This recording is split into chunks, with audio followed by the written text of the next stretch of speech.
Hello everybody, welcome to the show. Today we're doing something different besides the 62 strap deal. Waiting on some stuff for it. Kind of had some going backwards a little bit. But anyway, what we got today is a Squier Bronco bass, Affinity short scale bass that was recovered from the garbage. So I'm going to try to take this thing and make it back to what it was, plus make it a little better. So, and this one's had a pretty hard life from what I can see so far. This came to me just like it is, no strings. The controls are all loose, especially the volume. These used a 6-pole, like a Strat pickup. Got a somewhat decent bridge on it. The tuners are absolute garbage. This one tries to screw itself out of the tuner itself. And yeah, junk. So what I've got is a set of better tuners, made in China, black. Gotta be better than what's on here. I think $16.50 or something for these off eBay, and a bone nut, and a set of the Dario nickel wound medium gauge strings for a short scale 50 to 105. So that's what's going to go on there eventually. And there's our plastic nut. We're going to get rid of that. That's gone on about everything I work on. So when Homer and Marge bought Bart Simpson this thing, and I don't know if the camera's going to show it, yeah. Bart wrote all over the back of it, great appreciation for buying this guitar. Let's just let's just carve the whole back of it up. And the marker, took a marker or an ink pen to the headstock and beat it over something. So there's some repair work. I'm not going to go into a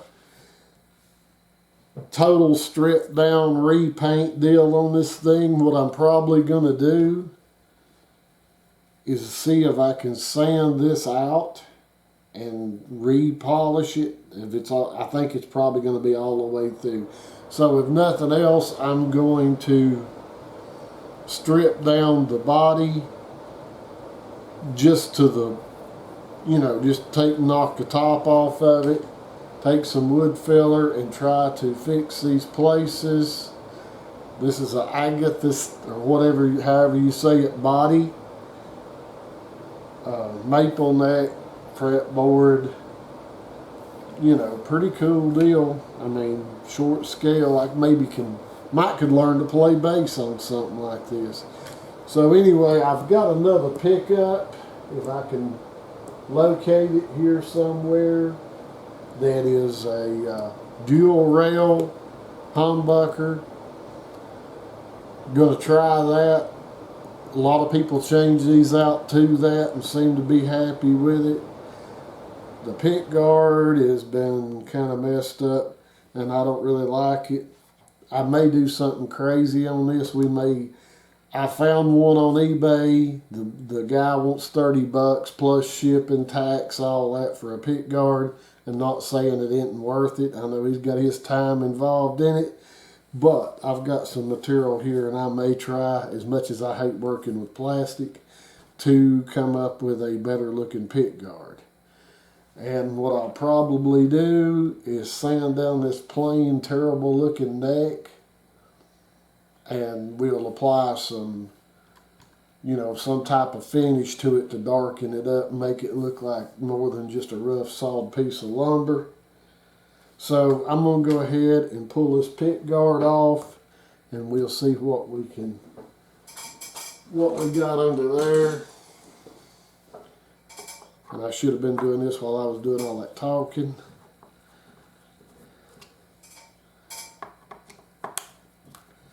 Shouldn't take too long.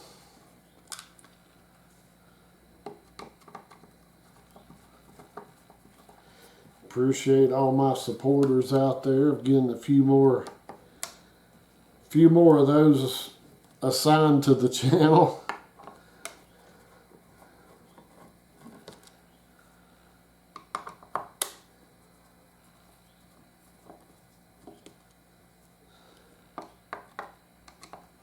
We'll get this off and we'll quickly see what we got under here, what kind of route we have.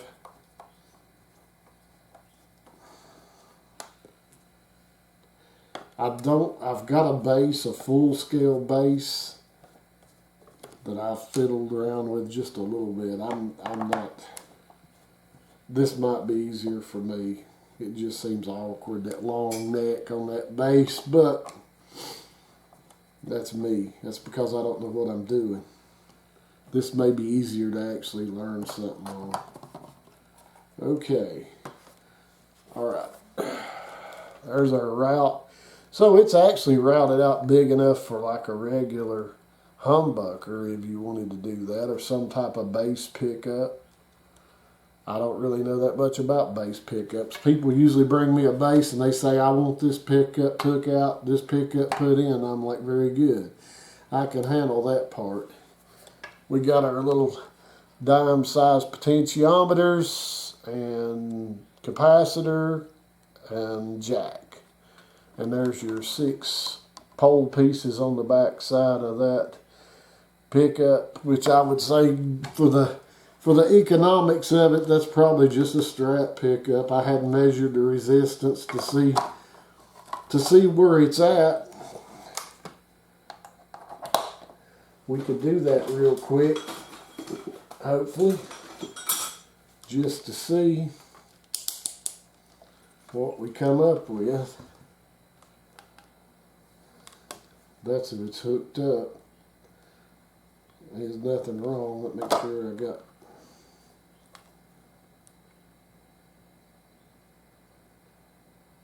4.80,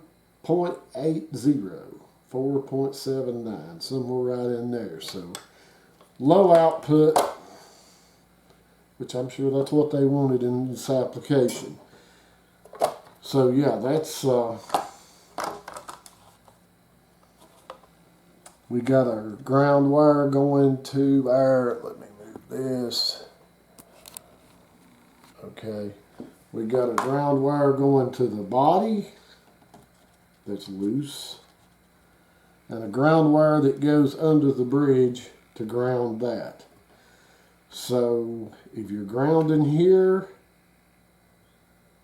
I really don't know why you need to think you need to ground right there, but who am I to say? All right. I'm going to change out tuners, but I'll probably do the refinish, all that, and maybe come up with another pick guard design, something like that. But that's the very beginning of this process. We'll do the frets and we'll do the bone nut, tuners, upgraded pickup, repair or repaint the body. So that's the first steps in this. Alright guys, update. First part of the video, now the next day.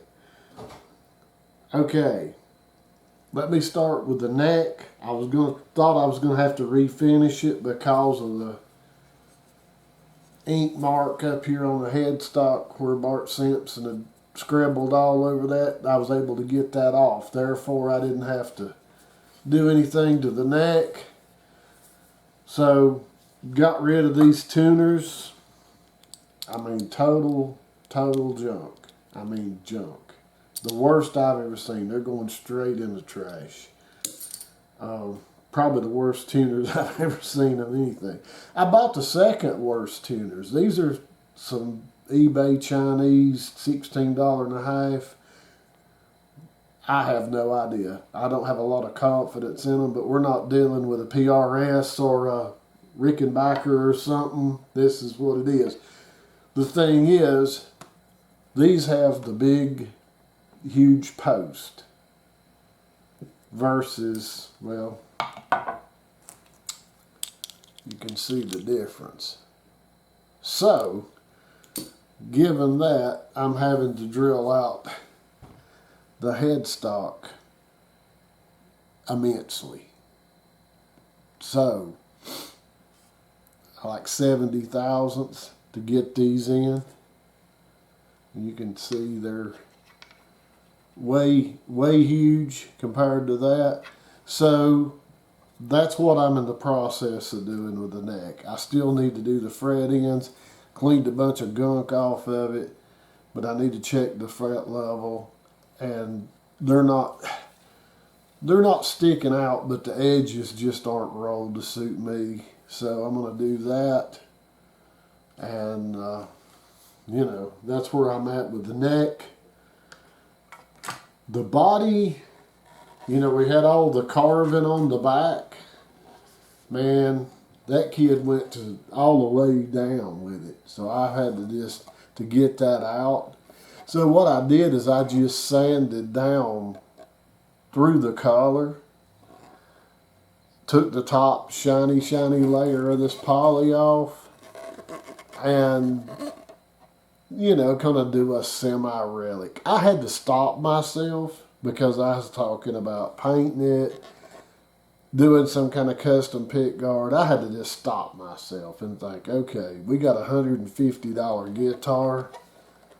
We got to stop somewhere. I can't invest 4 hours in a paint job and maybe another 2 hours in cutting out a pick guard and fixing it. And man, you're way upside down. Even though this was a freebie, I'm still out a set of strings, cheap tuners, and I failed to mention I ordered a bone nut. Hadn't even taken it out of the envelope. Stuck it in here. Too small, too narrow. So, and I'll never use that for nothing else. I'm just stuck with it. I don't want to go in here and put a piece in. You get to where it ain't worth it. So we're going to put the old crusty plastic nut back in. Because like I say, you're getting in a point with this thing to where you're going to have more time invested in it than the value of the guitar. Unless it just turns out to be the greatest thing ever. You know, it's not going to be worth anymore. So this looks, you know, I think it takes that real sticky, yucky feeling plastic feel off of it, and it almost gives it kind of a lacquered nitro kind of feel. But, you know, it had a few places it was already busted down through there, and I just smoothed all that out and transitioned it so you didn't have those sharp edges. Same over here. Just took care of that. And, you know, I think it's going to look pretty decent. I mean, you know, if you like that kind of thing. If you don't, it don't look decent. As far as the pick guard, what I decided to do is I just sanded this with 220 and got all of the mess off of it, and then I just hit it with some amber just to kind of give it a little yellowed look to go with the body kind of being somewhat worn looking. We've changed to a dual rail type pickup, just Chinese, eBay, cheapo. Used the same electronics, got them all wired up, tightened the pots up, all that good stuff. So that's ready to go back in. And I'm waiting on my drill to charge up, and then I'll be ready to start finishing up the deal with the tuners. Maybe nothing's going to go horribly wrong there. If it does, you'll probably never see this video. So I'm going to put the pick guard on, make sure to run my wire out here to the bridge, put the bridge on. I got it cleaned up. It cleaned up nice. I mean, it done pretty well. So got that. So I'm going to stick all this stuff back on, hopefully get these holes drilled out, these tuners installed, and we'll be getting close to being done. All right, here we go. We got this thing put together. Turned out pretty nice for what we started with, what we have. I think the pickup looks better. I'm not sure if it sounds better because I never tried the first one. And we finally got these tuners on. Man, that was a job. But they actually fit. I was worried. That's pretty close. Pretty close, and they're not really good tuners. I don't recommend these. They're better than what was on it, but they're not. They're good for what we're dealing with here. And, like I say, we still got the nut, the plastic nut on here. I may go ahead and, when I get time, and make a shim for the bone nut to space it, to get it in there tight. Not sure. Still have to do a little work on the action. It's a little bit high. It's high up here. May end up shimming the neck a little bit because we're getting pretty low on our saddles here. But like I said, it's a pretty decent bridge. I think the body turned out decent, considering. I mean, not everybody goes for this, but it was either this or respraying it. And like I've said earlier in the video, you get way more time and material and all invested in these things than you can ever get out of them. So you kind of have to, go a balance with it. But I, done the things that really matter. Rounded the fret edges off. They weren't sticking out. The frets were fairly level. Had to touch up a couple of them. Was able to get this stuff, all the marks off the neck. It's a little bit light. I could probably do something to make it a little darker, but there again, you really just have to watch with these things or you'll end up, upside down on them. You'll just be stuck with them or lose money on them, and you just kind of have to move along with them there pretty quick and not spend a whole lot of time and still have something that's and this will be a great little playing bass. I mean, I'm I don't know anything about playing a bass. I can play another one bites the dust sometimes. But it feels to me more comfortable because I'm used to, a guitar, electric guitar. So, it's more familiar that way. But it's light and it's really comfortable. And the way I sanded that finish off, it really feels a lot better. I wished I could have sanded it down without going all the way through, but to get down to get through, and I'm still not like down to the wood. There's still a layer of clear coat on top of this in most places other than, what's busted here. But, I smoothed all this out. That's the thing with poly. You have to go in and you got to smooth that out. It's so thick, it'll leave a sharp edge. I mean, that's not perfect, but like I say, it's when you start with what you start with, that's what you have. So anyway, that's the end of that, guys. I appreciate it, and we'll see what we can come up with next. So until the next time, see you.